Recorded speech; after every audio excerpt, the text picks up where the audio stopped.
Hoy día tenemos un documental muy importante y yo creo que nos viene como anillo al dedo en esta semana que recién pasó, que es La Línea del Aborto.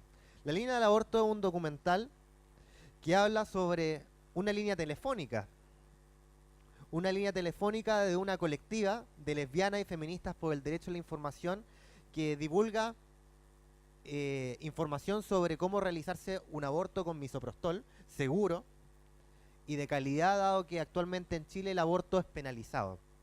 Hoy día nos acompaña Paulina Pérez, que es parte de la colectiva Lesbianas y Feministas por el Derecho a la Información.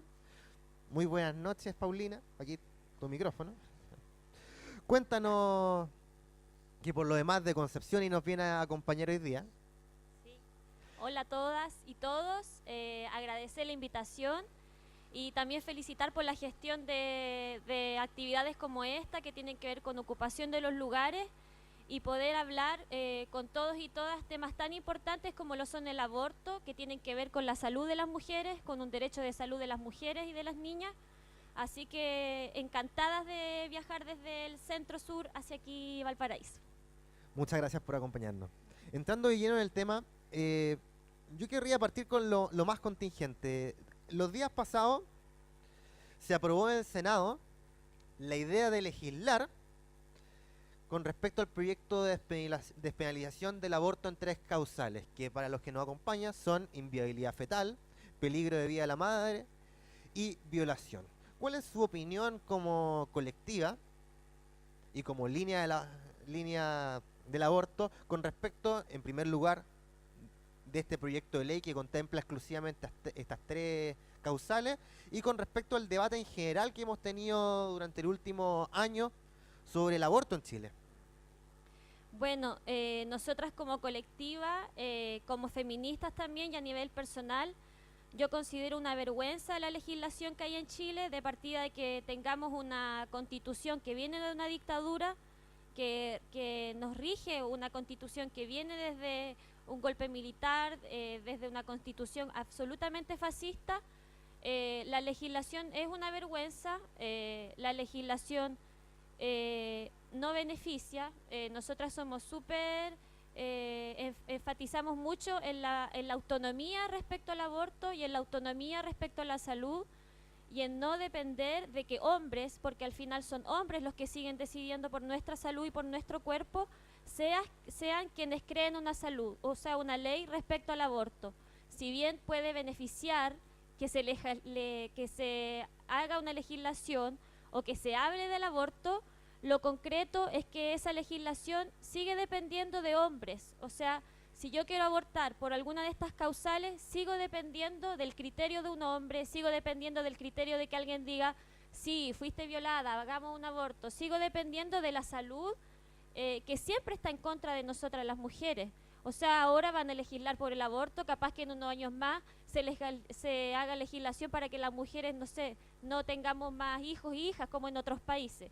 Entonces, para mí la legislación es como que seguir poniendo a disposición nuestra salud de una discusión de la que ni siquiera somos parte, porque de hecho la comisión que votó la semana pasada estaba compuesta por 5 hombres. Claro, de hecho el mismo Senado tiene solamente, me parece, si mi recuerdo no me falla, tres mujeres, es decir, de todos los senadores, solamente tres son mujeres, en la Cámara de Diputados me parece que son como 10 o 12 de 120. Efectivamente, muy buena acotación. Ahora, con respecto a la misma discusión, fue un poco más mediática la discusión mientras estuvo en la Cámara de Diputados y hubo un sinnúmero de movimientos autoproclamados pro vida, porque yo creo que Profeto, yo les digo un movimiento profeto. porque ninguno de los dos aquí presentes es pro muerte.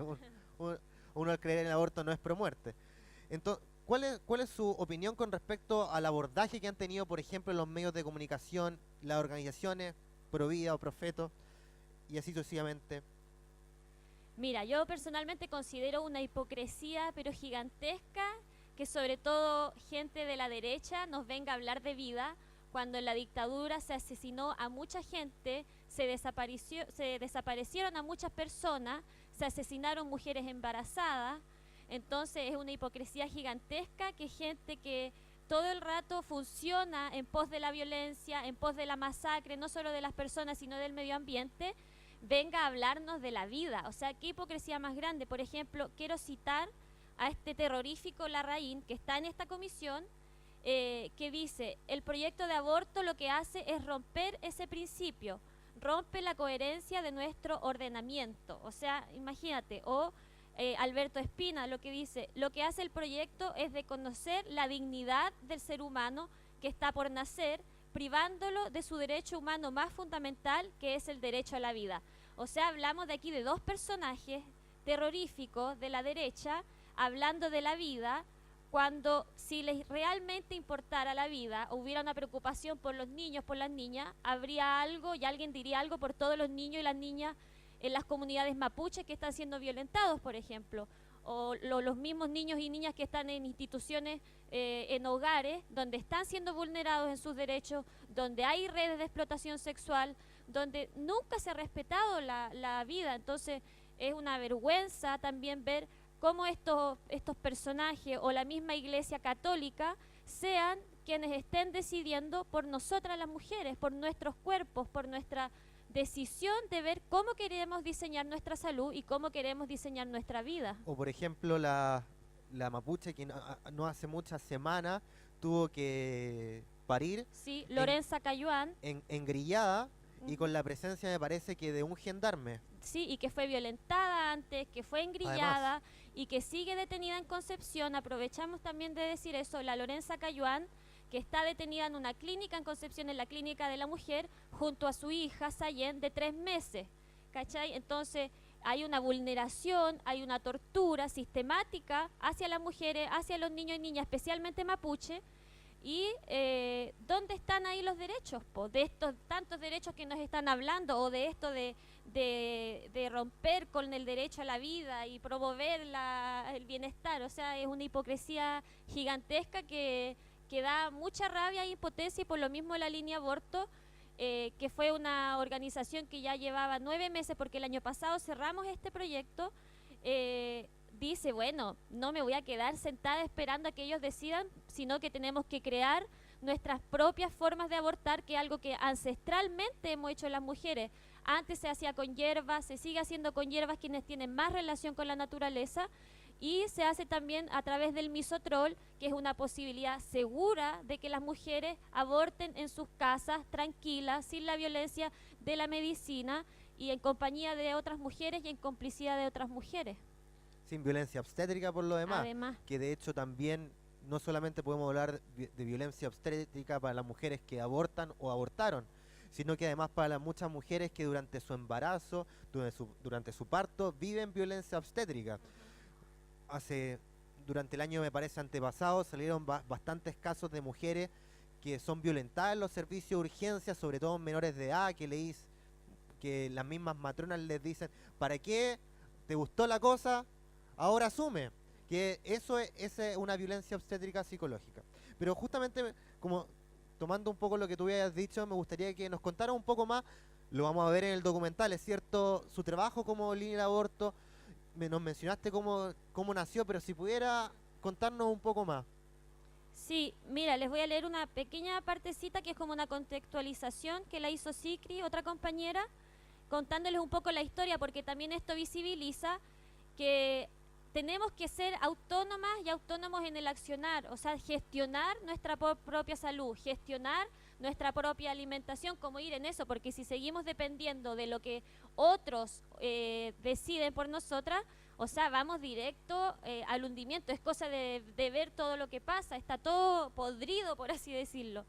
Y el proyecto del inaborto surgió en un grupo de feministas y lesbianas en Concepción el 2009, y un grupo que veníamos desarrollando desde el 2005, activismo abortista callejero, además de debates públicos bastante polarizados entre las posturas a favor y en contra.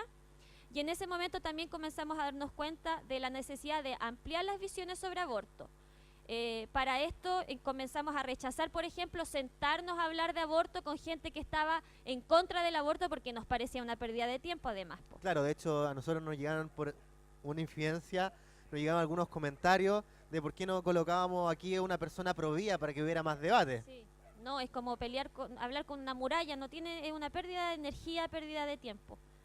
Y el proyecto de la línea aborto surge luego de conocer a compañeras de Ecuador, que fueron las primeras en instalar la línea aborto en América Latina, con el estilo y orientaciones de Women on Waves, Mujeres sobre las Olas, que es una colectiva holandesa, que también que aparece un poco en el documental la relación, y que son una colectiva de Holanda que van con un barco por distintos territorios y distintos países, como a este lugar del mar que no es que no hay el país no es dueño de ese mar, sino que es como más bien un mar universal, por así decirlo, y en ese barco hacen abortos a las mujeres.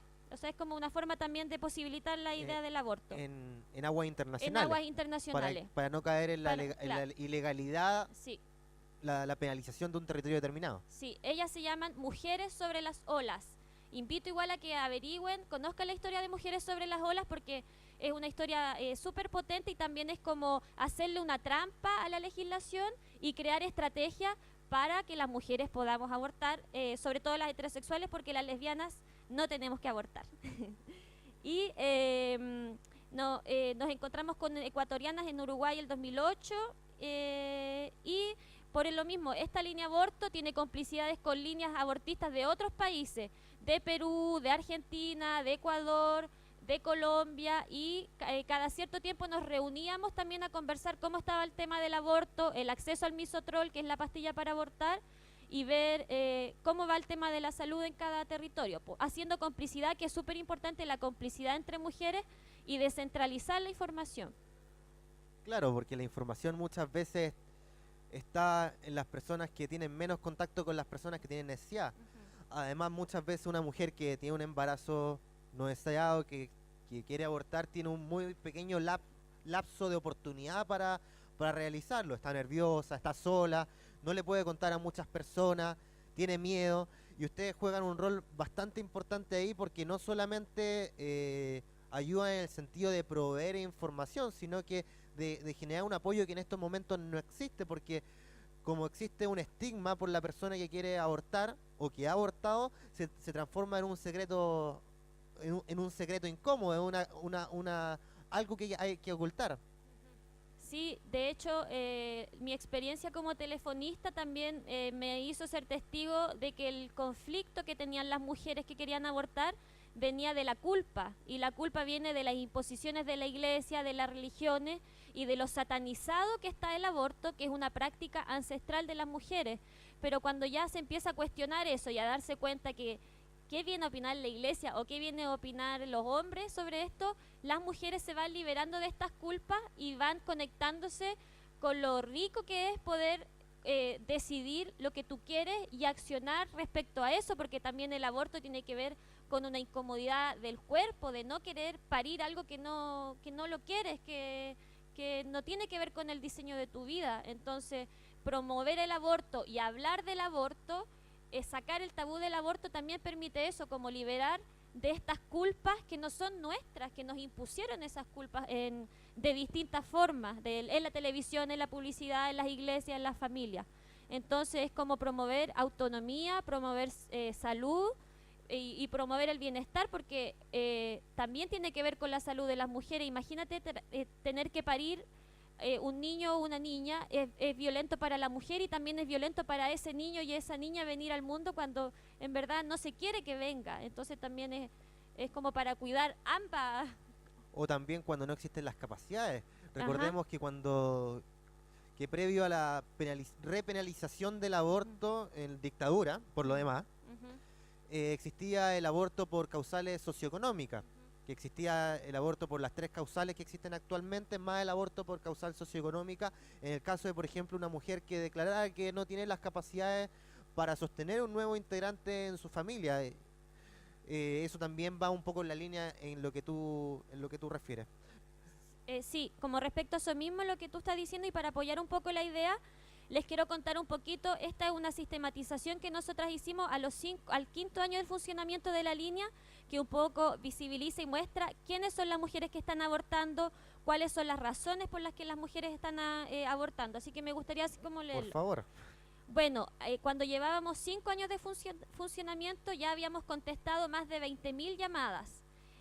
Las mujeres que llaman para abortar seguras tienen entre 18 y 45 años de edad.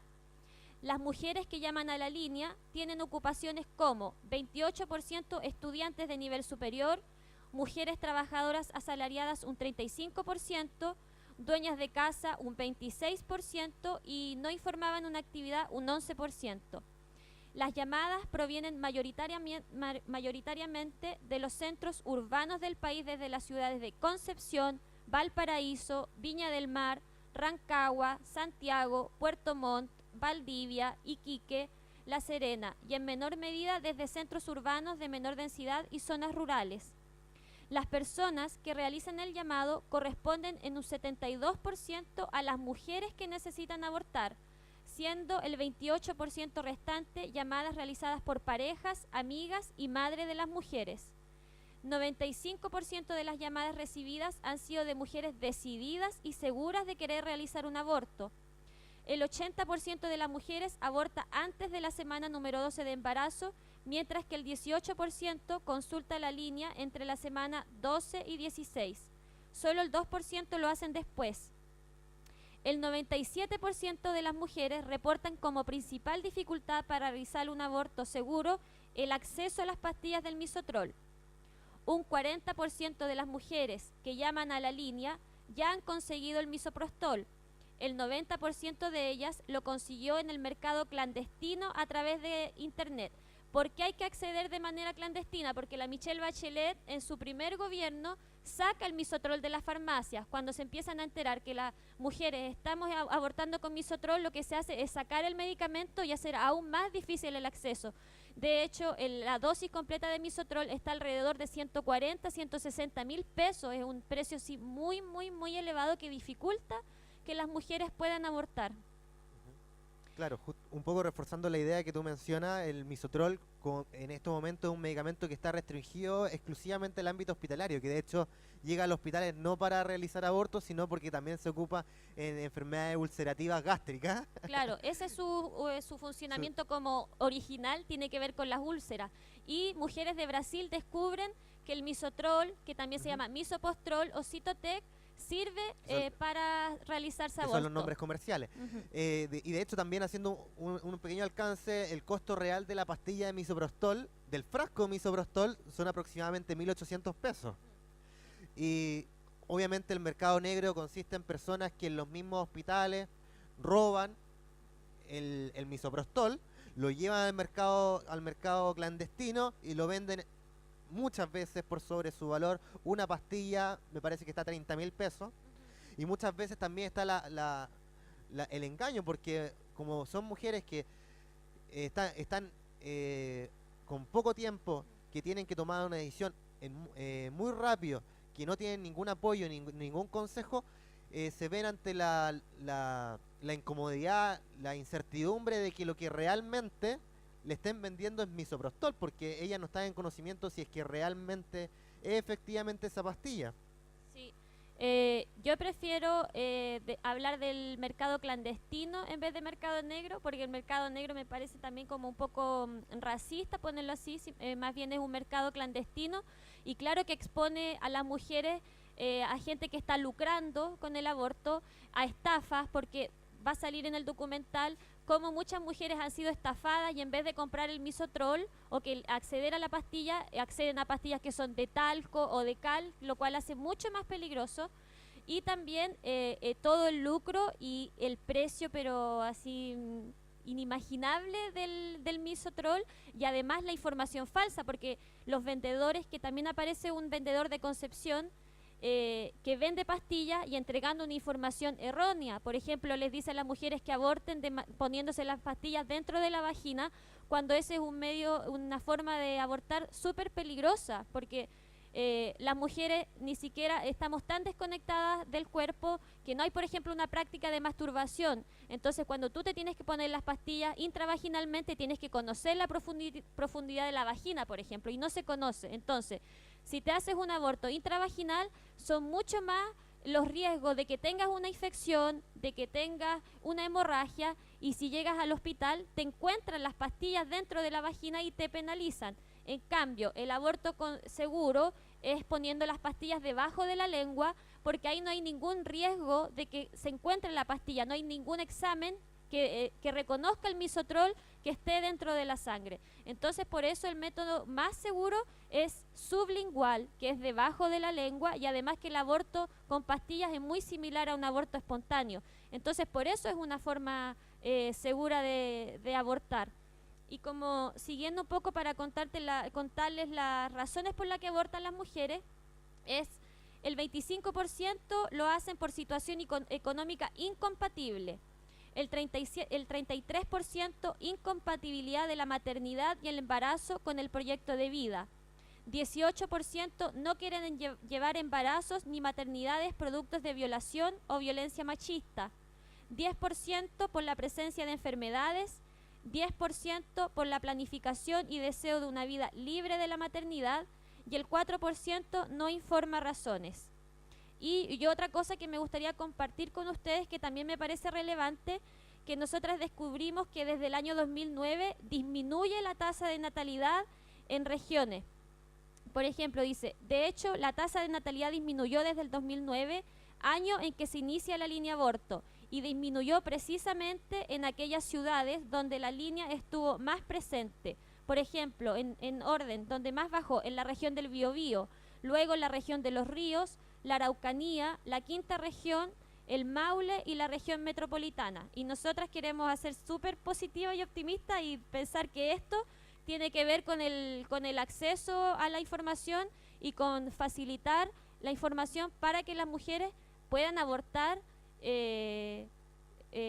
cuando no, cuestionando también la maternidad, porque tampoco es como ya aborten todos los días. No, también hacemos la invitación a cuestionar la maternidad obligatoria, a cuestionar también la heterosexualidad, por lo mismo que cuando contestábamos los llamados telefónicos hacíamos una invitación a las mujeres a exigir el uso correcto del condón y también promover el sexo lésbico, que es un método 100% anticonceptivo también y placentero además. Muy, muy gran labor la que realizan ustedes como colectiva, por lo demás. Quiero llevar nuevamente la discusión un poco a la contingencia. En estos momentos de las tres causales, yo sé que ustedes como colectiva se desenmarcan un poco de las causales porque ustedes facilitan información libre y autogestionan la información, lo tengo totalmente claro, pero ya que estamos en este debate legislativo es importante también discutirlo. Actualmente, por lo que se ha visto en la discusión, las causales de inviabilidad fetal y peligro de la vida de la madre están prácticamente seguras. Tienen todos los votos en ambas cámaras para quedar.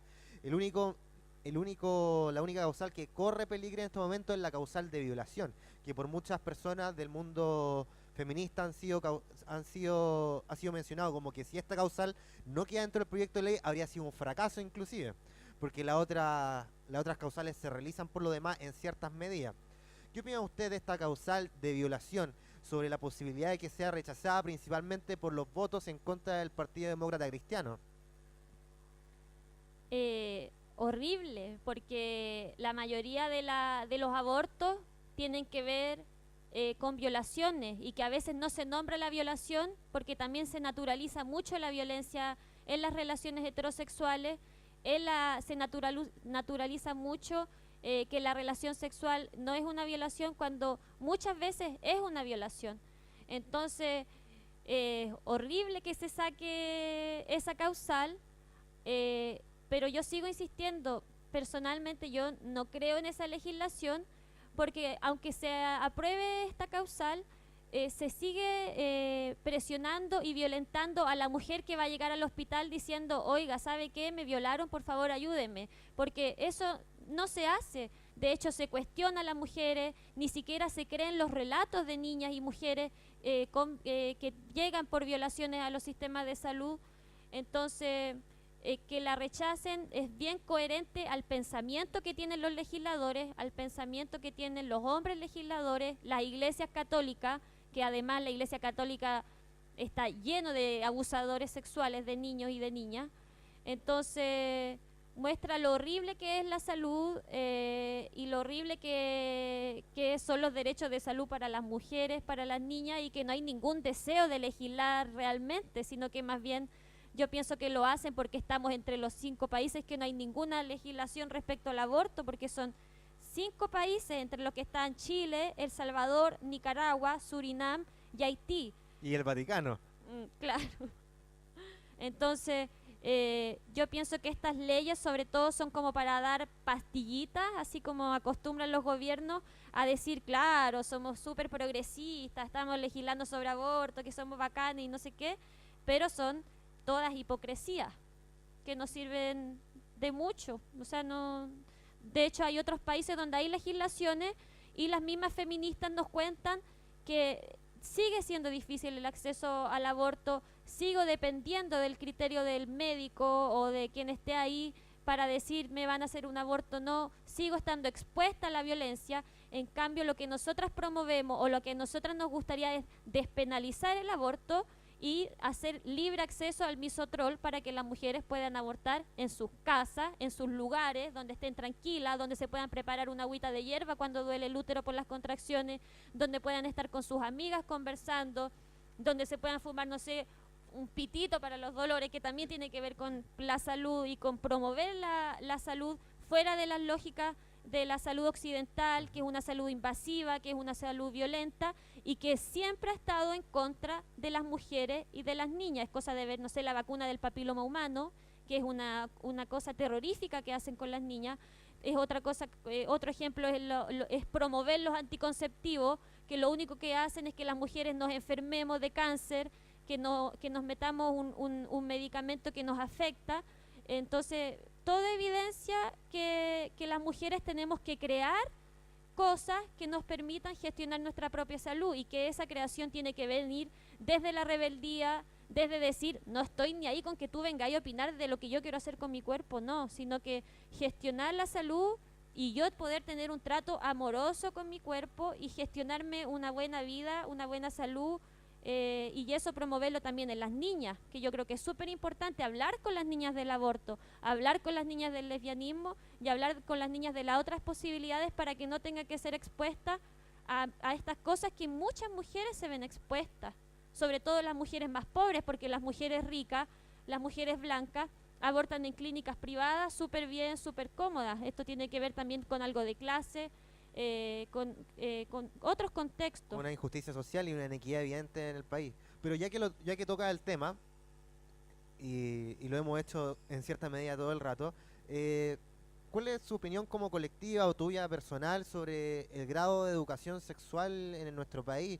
Los estereotipos de género que tenemos insertos en los medios de comunicación. Hace poco tuvimos una luz de esperanza el año pasado con el libro 100 preguntas sobre sexualidad adolescente que sacó la Municipalidad de Santiago, no sé si lo pudiste ojear. ¿Qué opinas tú de la educación sexual y de esta experiencia que tuvimos con ese libro, que por lo demás fue vetado posteriormente con el nuevo alcalde de la comuna de Santiago, que es, me parece que UDI o RN, ya no me acuerdo. RN me sopla. Bueno, yo leí ese manual y me pareció horrible. O sea, yo creo que de sexualidad o de promover la sexualidad no tenía nada, sino que seguía promoviendo y naturalizando la violencia. Por ejemplo, hablaban de la salud, no sé, de las mujeres echarse el semen en la cara porque hacía bien. O sea, era como seguir naturalizando y promoviendo la heterosexualidad, seguir invisibilizando la homosexualidad o el lesbianismo. Seguir promoviendo que las mujeres y las niñas siempre tengamos que estar a disposición de los hombres, del deseo y del goce de los hombres. Entonces ese manual yo lo encontraba terrorífico, no tenía ningún enfoque ni de género ni de nada, sino que más bien era una de las tantas hipocresías que aparecen cada cierto tiempo para esto mismo, hacer como hoy que somos progresistas y hablamos de sexualidad. Entonces, ¿y cuál era la y con respecto a la educación sexual en nuestro país? No, la educación sexual, que no, nada, no promueven que nos conozcamos nuestro cuerpo, se sigue poniendo siempre el cuerpo de las mujeres como algo sucio, como algo de lo que no tenemos que hablar, ni siquiera se habla de la menstruación, por ejemplo, en las niñas, de la menarquia. Siempre la educación sexual es más bien para seguir reproduciendo este sistema a través de la maternidad obligatoria, a través de la heterosexualidad, que nosotras como lesbianas feministas criticamos la heterosexualidad obligatoria y siempre estamos invitando a las niñas y a las mujeres a cuestionar la heterosexualidad, porque por ejemplo nunca nadie nos habla del lesbianismo o de otras opciones, sino que desde que nacemos niñas se nos impone la heterosexualidad a través de la guaguita, que tenemos que tener el cochecito con la O los juguetes o de de las niñas. Disney o de los colores o la publicidad. Entonces yo pienso que cuando haya realmente, no sé, progreso, por así decirlo, respecto a la sexualidad, es cuando hablemos con las niñas y con los niños de que hay opciones distintas a la heterosexualidad, como son el lesbianismo, como son la homosexualidad, que la diferencia está súper buena, que no es obligación que tengamos que poner nuestra energía para casarnos, para criar hijos o hijas, sobre todo en una cultura como esta, de mucha violencia y de mucho dominio. Cuestionar eso también. ¿Queremos seguir trayendo hijos e hijas a una cultura como esta? Yo pienso que no, o sea, es como, estamos ante una cultura que fracasó, es cosa de ver la cantidad de incendios, es cosa de ver la cantidad de matanzas, no solo aquí en Chile, en Latinoamérica, en los genocidios que hay, la cantidad de muertes de mujeres, la cantidad de asesinatos. Entonces, más bien, yo pienso que es hablar con honestidad y cuestionando la maternidad, que sea una opción, que yo pueda decidir conscientemente si quiero ser madre o no, no que me impongan la maternidad. Tomándome de lo mismo, también otra de los hitos de los cuales se vanagloria actualmente el gobierno es el acuerdo de vida en pareja, que no alcanza y que actualmente se supone que va a ser el enviado al proyecto de ley de matrimonio igualitario. ¿Cuál es su opinión al respecto como colectiva sobre este tema que también es fundamental? Mira, hay una poeta negra norteamericana que se llama Audre Lorde, que ella tiene una frase que yo creo que representa mucho el pensamiento de nosotras, que dice que las herramientas del amo nunca desmontarán la casa del amo. Entonces, cualquier legislación, cualquier idea que venga de instituciones como el gobierno, como la iglesia, personalmente no las necesitamos. De más que capaz que puede servir la unión en pareja para resguardar, no sé, los bienes, que después no venga la familia de la pareja a quitarte todo. Claro. Puede tener cosas positivas, pero como yo no necesito que la institución reconozca mi amor hacia otra mujer o que me haga o que me dé pautas de cómo yo tengo que formalizar mi relación, porque no nos permitimos sospechar de todo lo que salga de esas instituciones y del Estado que nunca están pensando en las personas, cosa como lo que hablaban las personas anteriormente de la salud. Nunca se ha pensado realmente en la salud de las personas, nunca se ha pensado en los derechos de las personas. Vivimos en una cultura que más bien piensa en los bolsillitos y en el poder. No hay una conciencia respecto a la humanidad ni al bienestar de la humanidad. Entonces se sospecha de cualquier cosa que venga adentro y desde las instituciones.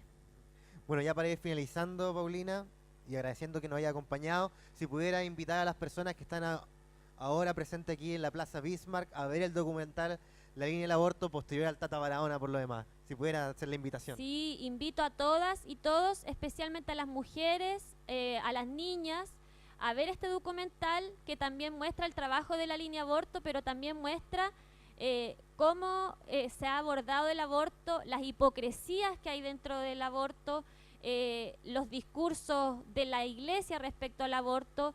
También muestra lo que ha significado que no haya una legislación respecto al aborto y cómo muchas mujeres han sido penalizadas, han sido violentadas por este tema.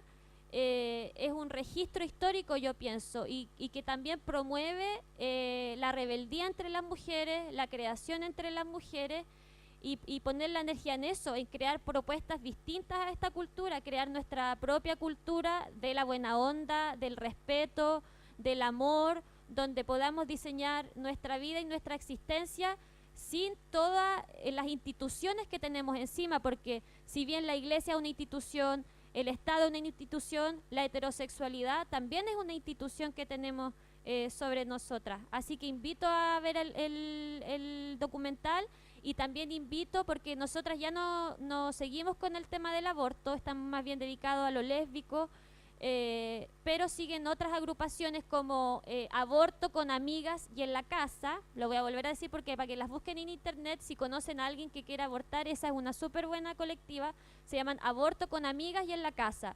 Y también está Línea Aborto Libre, que siguen haciendo este trabajo de información y de promover la salud autogestionada en las mujeres. Bueno, Paulina, muchas gracias. Todos invitados a ver el documental después del Tratado de Aragona. Muchas gracias.